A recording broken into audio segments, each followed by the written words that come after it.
الله ربنا هو الإله، له من الأسماء ما اصطفاه، الواحد الحي كذا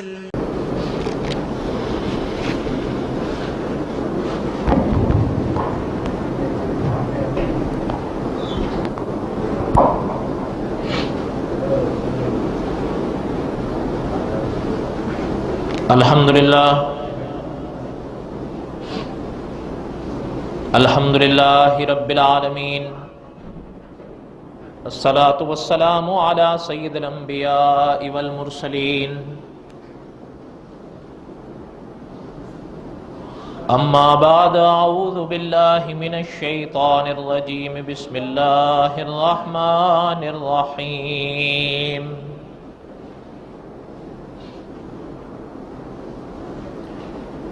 ان اللہ اصطفى آدم ونوحا وآل ابراہیم وآل عمران علی العالمین، ذریۃ بعضها من بعض واللہ سمیع علیم۔ وقال اللہ تعالی فی مقام آخر،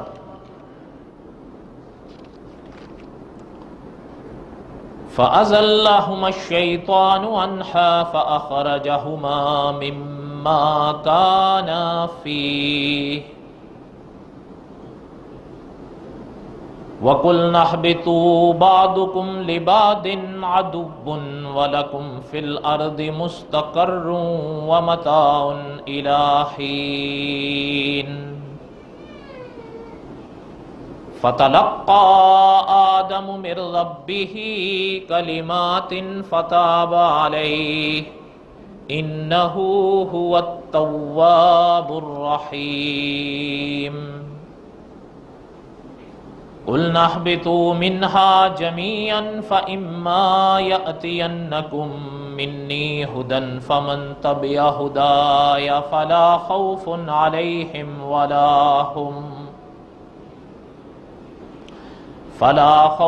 علیہم ولا هم يحزنون۔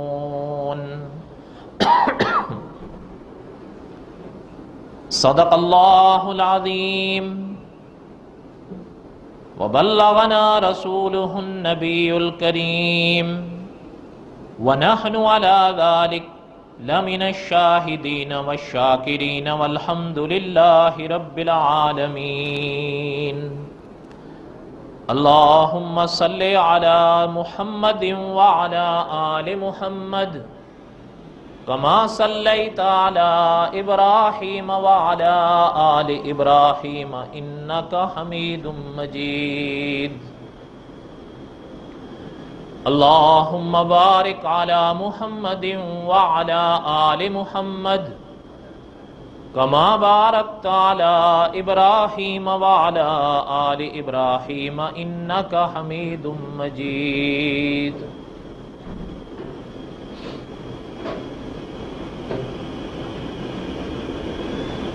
قصص الانبیاء علیہم الصلاۃ والسلام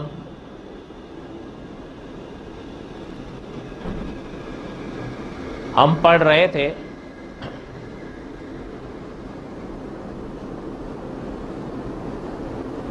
حضرت آدم علیہ السلام کے کچھ واقعات ہم نے پڑھے،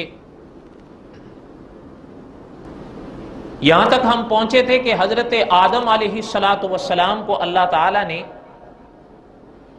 حکم دیا اور فرمایا کہ جنت سے چلے جائیں۔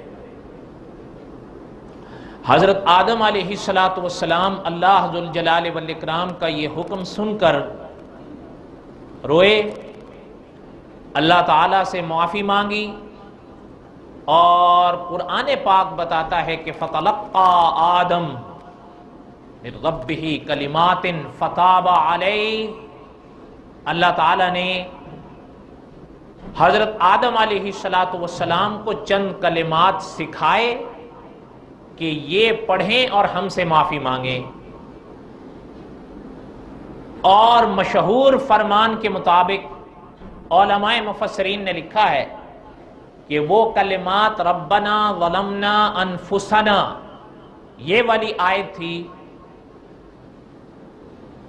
اور پھر قرآن پاک میں اللہ تعالیٰ نے فرمایا فتاب علیہ.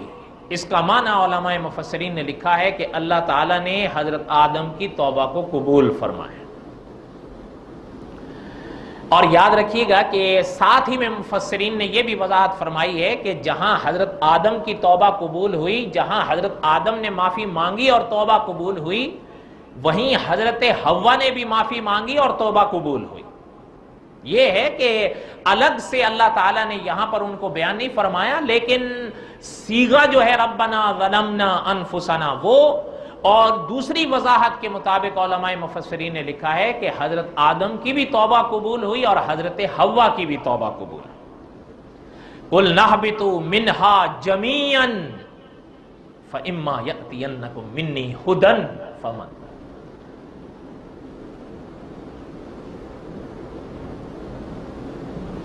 اللہ تعالیٰ نے یہ بات ہم پڑھ رہے تھے کہ مفسرین لکھتے ہیں کہ حضرت آدم اور حضرت حوا جو وہاں سے نیچے آئے ہیں، تو پھر یہ بات ذہن میں رکھیے گا یہ بطور سزا کے نہیں ہے.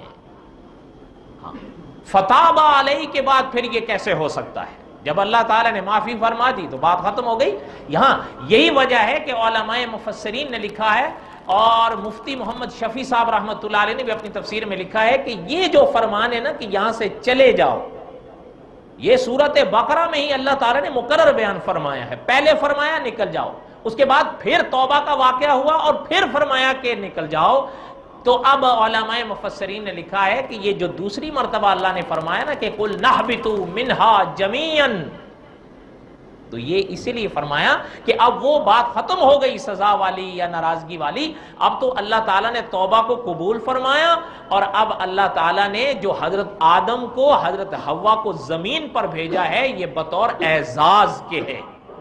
اس لیے کہ وَإِذْ قَالَ رَبُّكَ لِلْمَلَائِكَةِ إِنِّي جَاعِلٌ فِي الْأَرْضِ خَلِيفَةً، یہ فرمان تو پہلے ہی آپ پڑھ چکے ہیں کہ اللہ تعالیٰ نے فرمایا تھا کہ ہم نے خلیفہ بنانا ہے اپنے آدم کو. کہاں کے لیے؟ آسمانوں کے لیے. تو اس لیے یہ جو حضرت آدم کو اب جو نیچے بھیجا جا رہا ہے یہ بطور اعزاز کے ہے، بطور خلیفے کے ہے، بطور سزا کے نہیں. بات سمجھ آ رہی ہے یا نہیں آ رہی آپ حضرات؟ اچھا، اس میں اب اگلی بات تو ہم پڑھیں گے تھوڑی سی انشاءاللہ، یہ وضاحت بھی سنتے چلے جائیں. ان مواقع پر علماء مفسرین نے یہ وضاحت بھی فرمائی ہے کہ آیا حضرت آدم اور حضرت حوا آئے کہاں. اچھا، ایک بات چلتے چلتے عرض کروں. یہاں پر جو فرمایا نا کہ قُلْ نَهْبِطُوا مِنْهَا جَمِيعًا، علماء مفسرین لکھتے ہیں کہ یہ جمع کا صیغہ ہے. تو ان مفسرین نے یہ لکھا ہے کہ جہاں حضرت آدم نکلے اور آئے زمین پر، وہاں سے جیسے حضرت حوا چلی اور آئیں زمین پر، اسی طرح علماء لکھتے ہیں کہ یہ جو چونکہ جمع کا صیغہ ہے اور عربی قاعدے کے مطابق علماء نے فرمایا کہ جمع کا لفظ کم از کم 3 مانگتا ہے، تو یہ تو 2 ہیں. تو ان علماء مفسرین نے فرمایا کہ تیسرا ابلیس تھا، اس کو بھی تو حکم ہوا تھا نا کہ جاؤ یہاں سے. اور البتہ اس میں ایک علمی نقطہ مولانا ادریس کاندلوی رحمۃ اللہ علیہ نے اپنی تفسیر میں لکھا ہے، لیکن میرے خیال میں اس کو یہاں بیان کرنے کی ضرورت نہیں ہے. اگر طلباء کو کوئی ذوق ہو تو وہ حضرت کی تفسیر کی پہلی جلد میں اس آیت کے موقع پر پڑھ سکتے ہیں. کہنے کا مقصد یہ تھا کہ حضرت آدم اور حضرت حوا کو اللہ تعالیٰ نے جنت سے زمین پر بھیجا. اچھا، ایک بات چلتے چلتے سنتے جائیں، جو بات آپ کے دل کو لگے کر. میں نے ابھی عرض کیا کہ علماء مفسرین لکھتے ہیں، اور بڑے بڑے علماء نے یہ بات لکھی ہے، مولانا ادریس کاندلوی رحمۃ اللہ علیہ، مفتی محمد شفیع صاحب رحمۃ اللہ علیہ، استاد العلماء علامہ خالد محمود صاحب دامت برکاتہم، کہ حضرت آدم کا وہاں سے زمین پر آنا بطور سزا کے نہیں، بطور اعزاز کے ہے. یہ بات ذہن میں رکھیے گا آپ، اس لیے کہ انبیاء کی بارگاہ بڑی نازک ہے. بات جو آپ کو بتانے چاہ رہا ہوں وہ یہ کہ حضرت آدم علیہ السلام جو وہاں سے یہاں آئے، اب اللہ تعالیٰ نے جو حضرت آدم کو یہاں بھیجا اور حضرت حوا کو بھیجا، چلیں اس ابلیس والی بات چھوڑیں، وہ اپنے موقع پر آئے گی انشاءاللہ اگر خدا کو منظور ہوا تو۔ حضرت آدم علیہ السلام کے واقعے کو آپ ذرا سنتے چلے جائیں۔ اب حضرت آدم علیہ السلام جو وہاں سے یہاں آئے، اب علماء مفسرین نے کچھ سوالات یہ پیدا ہوئے اور وہ ذوق سے تعلق رکھتے ہیں، آرزو سے تعلق رکھتے ہیں۔ وہ کیا؟ وہ آرزو یہ ہوتی ہے، ہر انسان اپنا ماضی جاننا چاہتا ہے، ہر انسان اپنا گھر جاننا چاہتا ہے، ہر انسان اپنے والدین کے بارے میں جاننا چاہتا ہے، ہر انسان بالعموم اپنے دادا کے بارے میں جاننا چاہتا ہے۔ معنی یہ ہے کہ پرانی باتوں سے انسان کو ایک وابستگی چاہیے اور وہ چاہتا ہے کہ مجھے پرانی معلومات حاصل رہیں، یہ ایک انسان کی آرزو ہوتی ہے۔ اب حضرت آدم علیہ السلام جو جنت سے چلے کہاں آئے؟ حضرت حوا جو چلی تو کہاں آئیں؟ اب ظاہر بات ہے کہ کلام پاک میں تو اس کی وضاحت نہیں ہے کہ وہ دنیا کے کس خطے، کس شہر یا کس گاؤں میں آئے۔ قرآن پاک میں تو اللہ تعالیٰ نے بیان نہیں فرمایا، یہ یاد رکھیں۔ ہاں البتہ علماء مفسرین نے چونکہ سوال ذوق کی طرف سے تھا تو جواب بھی ذوق سے دیا ہے، لیکن ہو سکتا ہے کہ بسا اوقات کچھ لوگوں کے ذہن میں آئے کہ جب قرآن پاک میں نہیں ہے، صحیح احادیث طیبہ میں نہیں ہے تو بیان کرنے کی کیا ضرورت ہے؟ تو بات اس کی وجہ یہ ہے، ہندوستان میں ایک شہر ہے، آپ نے نام سنا ہوگا، بھوپال، ابھی جہاں کے مفتی صاحب تشریف لائے تھے۔ یہ بھوپال شہر ہندوستان میں ایک عجیب خوبصورت شہر ہے، اور اس شہر کی کچھ باتیں بڑی عجیب ہیں۔ ایک چھوٹا سا سوال، اس کا تعلق بھی ذوق سے ہے کہ بر صغیر یا کم از کم ہندوستان کی سب سے چھوٹی مسجد کہاں ہے؟ ظاہر بات ہے اس کا تعلق ذوق سے ہے، ہر آدمی کو تو دلچسپی ہوتی نہیں۔ اب جیسے مجھے شاید ابھی چند روز پہلے ایک صاحب نے فون کیا تو سلام دعا کے بعد مجھ سے کہنے لگے کہ آپ نے ایام حج میں ایک بیان کیا تھا، مجھے تو بھول ہی گیا، تو آپ نے اس بیان میں بتایا ہے کہ مسجد حرام کہاں ہے؟ مکہ مکرمہ۔ مسجد حرام میں 2 پتھر ایسے ہیں جو جنت سے آئے ہیں۔ میں نے کہا جی ہاں کیا ہوگا، مسئلہ تو ہے ایسا۔ وہ کہتا ہے جی آپ نے ایک پتھر کا نام بتایا اور آپ نے کہا تھا کہ دوسرے پتھر کا نام آئندہ سال بتاؤں گا، تو آپ آئندہ سال کے بجائے 3 سال گزر گئے ہیں۔ میں کہا مجھے یاد ہی نہیں رہا، اب آپ نے یاد دلا دیا ہے تو ہم بتا دیں گے انشاءاللہ، لیکن اپنے موقع پر۔ کہنے کا مقصد کیا ہے کہ کچھ چیزوں کا تعلق ذوق سے ہوتا ہے۔ اس سے مجھے یہ احساس تو ہوا کہ وہ نوجوان ہے تو مانا یہ کہ اس کو ذوق ہے یا نہیں۔ آپ میں سے الحمدللہ کئی ایسے لوگ ہیں جنہوں نے مسجد حرام دیکھی ہے یا نہیں دیکھی؟ ان میں مسجد حرام میں 2 پتھر ایسے ہیں کہ جو علماء نے لکھا ہے کہ وہ جنت سے آئے ہیں۔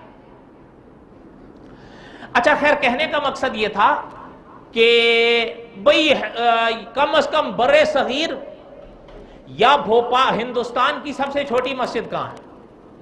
اور پھر ایک ذوقی سوال کہ ہندوستان جو کبھی جنت نشاں کہلایا ہے اس کی سب سے بڑی مسجد کون سی ہے؟ حسن اتفاق دونوں بھوپال میں ہے۔ کیا ہے؟ دونوں بھوپال شہر میں ہے۔ جو ہند کی سب سے بڑی مسجد کہلائی اس کا نام ہے تاج المساجد۔ کیا نام ہے؟ تاج المساجد۔ وہ دیکھیے میں نے، بڑی عالی شان مسجد ہے۔ اور ایک جو سب سے چھوٹی مسجد ہے، بلکہ ایک قول کے مطابق تو شاید وہ دنیا کی سب سے چھوٹی مسجد ہے، لیکن اس پہ ذرا مبالغہ محسوس ہوتا ہے، اس لیے اس سے تھوڑا احتیاط کرتے ہیں۔ اس میں کوئی شک نہیں کہ وہ مسجد بہت چھوٹی ہے۔ اس مسجد کا نام ہے مسجد 2.5 سیڑھی۔ کیا نام ہے؟ اب بھی ہے وہ، میں نے وہ بھی دیکھی، وہ بھی بھوپال شہر میں قلعے پر ہے پرانے۔ خیر، کہنے کا مقصد کیا تھا کہ یہ ایک عجب شہر ہے ہندوستان کا، کم و بیش 600 مسجدیں ہیں اس شہر میں۔ کتنے؟ اور ایک اور بات سن کر آپ حیران ہوں گے کہ وہاں کے علماء نے بتایا کہ 600 کے لگ بھگ مسجدیں ہیں، اور ساری کی ساری علماء اہل سنت و جماعت کی ہیں۔ کوئی فرقہ باطلہ نہیں ہے، کوئی فرقہ باطل نہیں ہے، یا کوئی فرقہ باطلہ وہاں نہیں ہے۔ اس لیے وہ مجھ سے فرما رہے تھے کہ کبھی کبھی ہمیں کئی فرقوں کا پتہ ہی نہیں ہوتا، لیکن الحمدللہ اس سے فائدہ ہے ان کو۔ کیوں؟ بسا اوقات کچھ ایسے کام کرنے کے ہیں علماء کے کہ فرقہ باطلہ کی تردید وہ کرنے نہیں دیتی، ان کا وقت، ان کا رخ، ان کی محنت اس طرف لگتی ہے۔ لیکن چلیں، جو وقت بھوپال شہر کے علماء کو ملا ہے، جو کام باقی ہیں وہ پورا کر دیں گے، ہے یا نہیں؟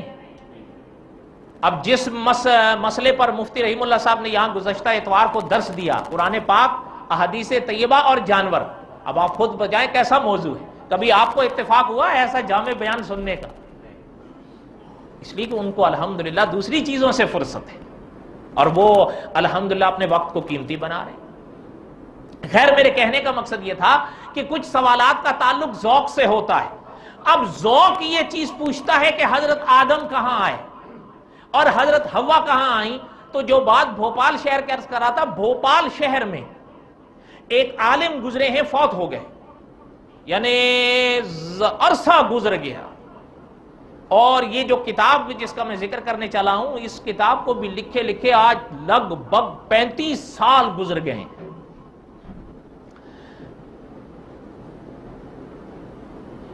قاضی عابد وجدی حسینی رحمت اللہ علیہ، یہ نام تھا ان کا، اور انہوں نے ایک کتاب لکھی،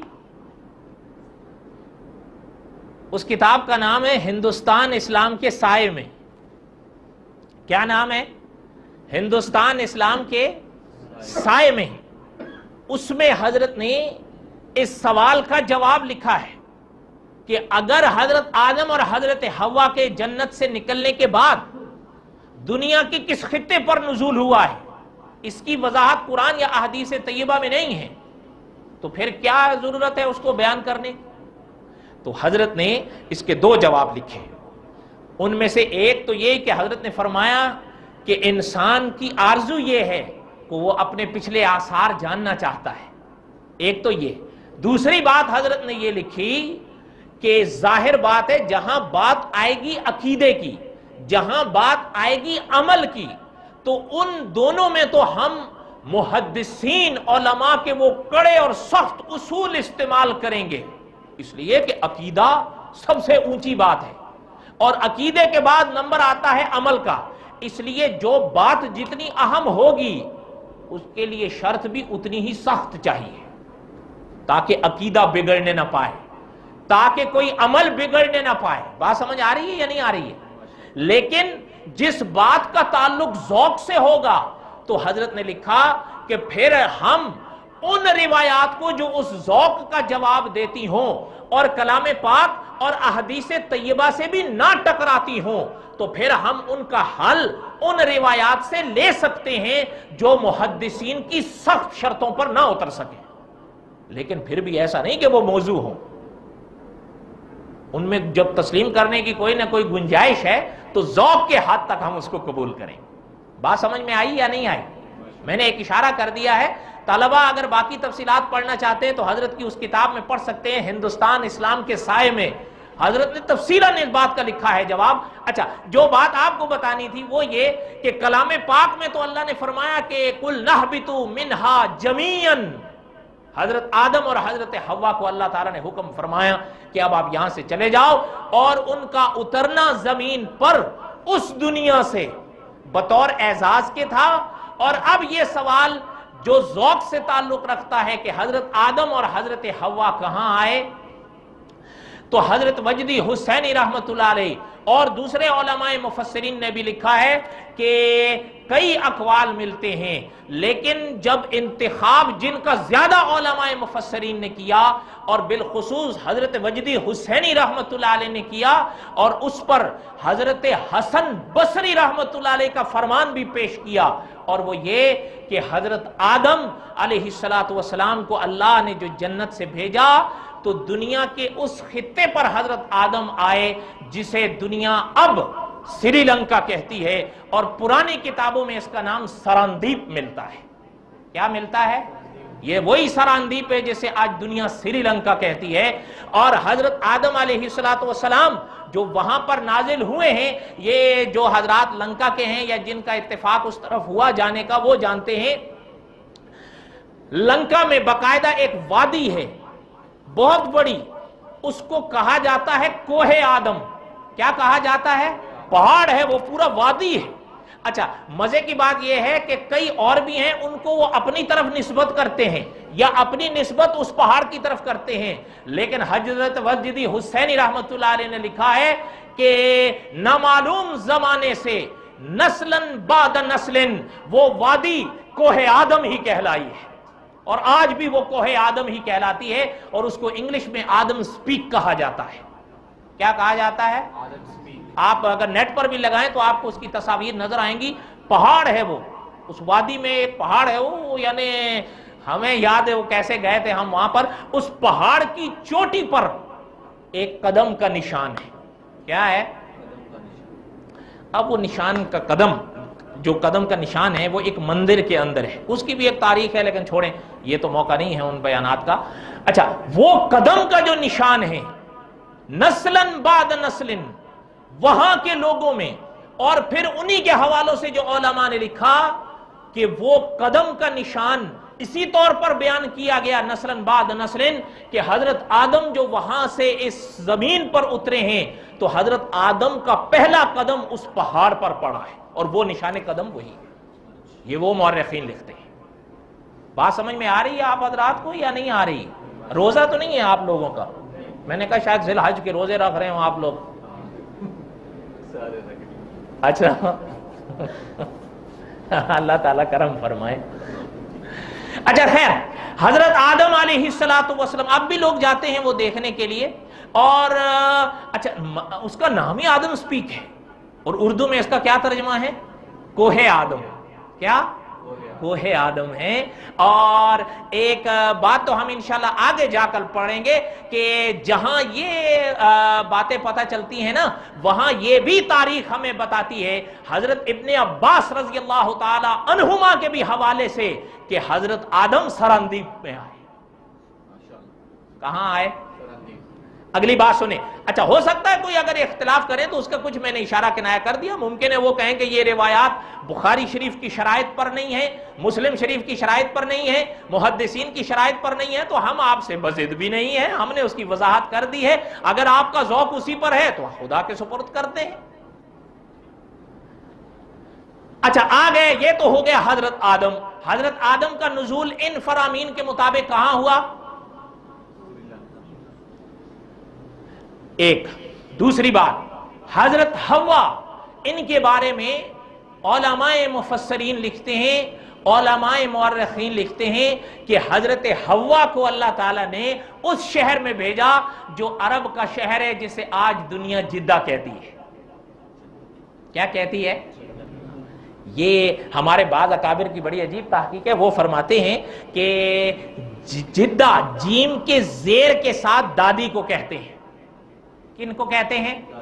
کچھ نے تھوڑا سا علمی اختلاف کیا ہے، وہ کیا کہ انہوں نے کہا کہ نانی کو کہتے ہیں۔ کیا؟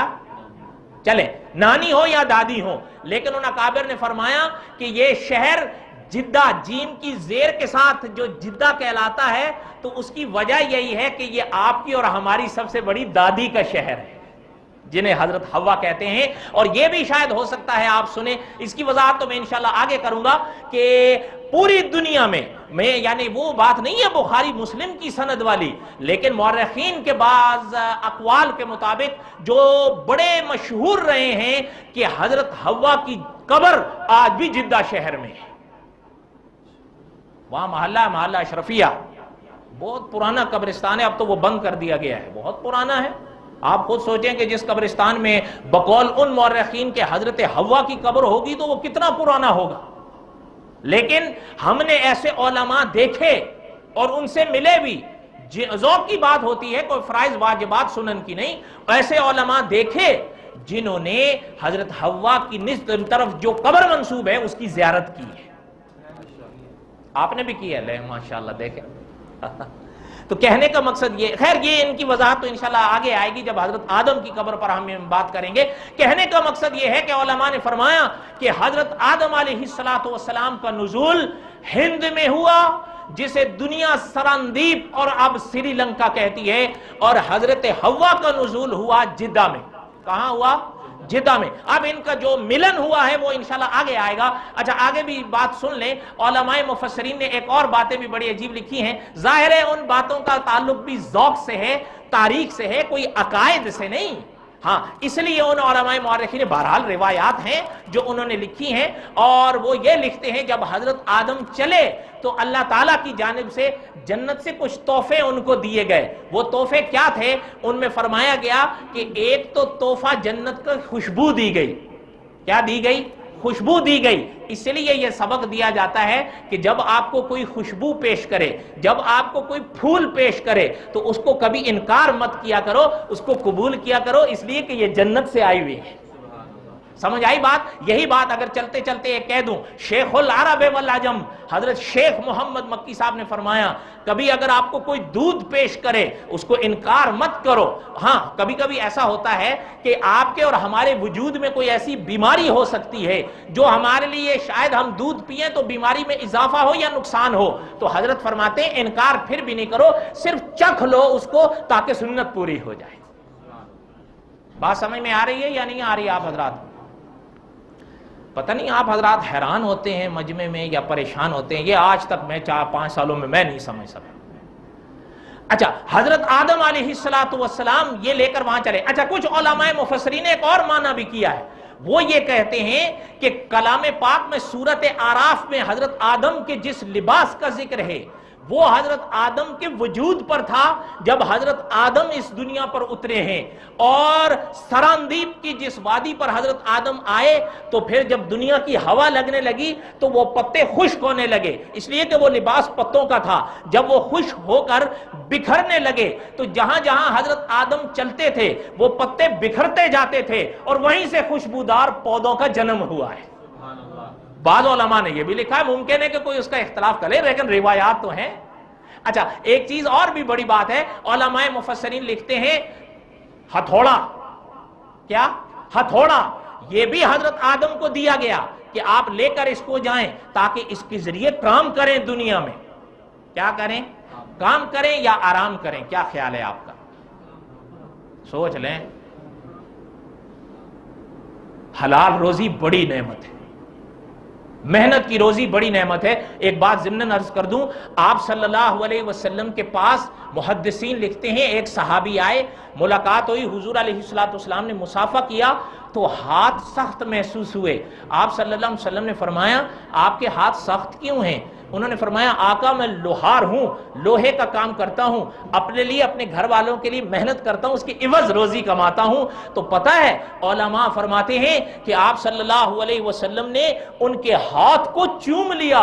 حضور نے فرمایا جو ہاتھ محنت سے رزق پاتے ہیں وہ اس لائق ہیں کہ نبوت بھوسے دے. آپ اور ہم حضور کے ہاتھوں کو چومنے کے لیے ترسیں, اور سوچیں اس صحابی کا کیا اعزاز ہے جن کا ہاتھ حضور چوم ہے یا نہیں.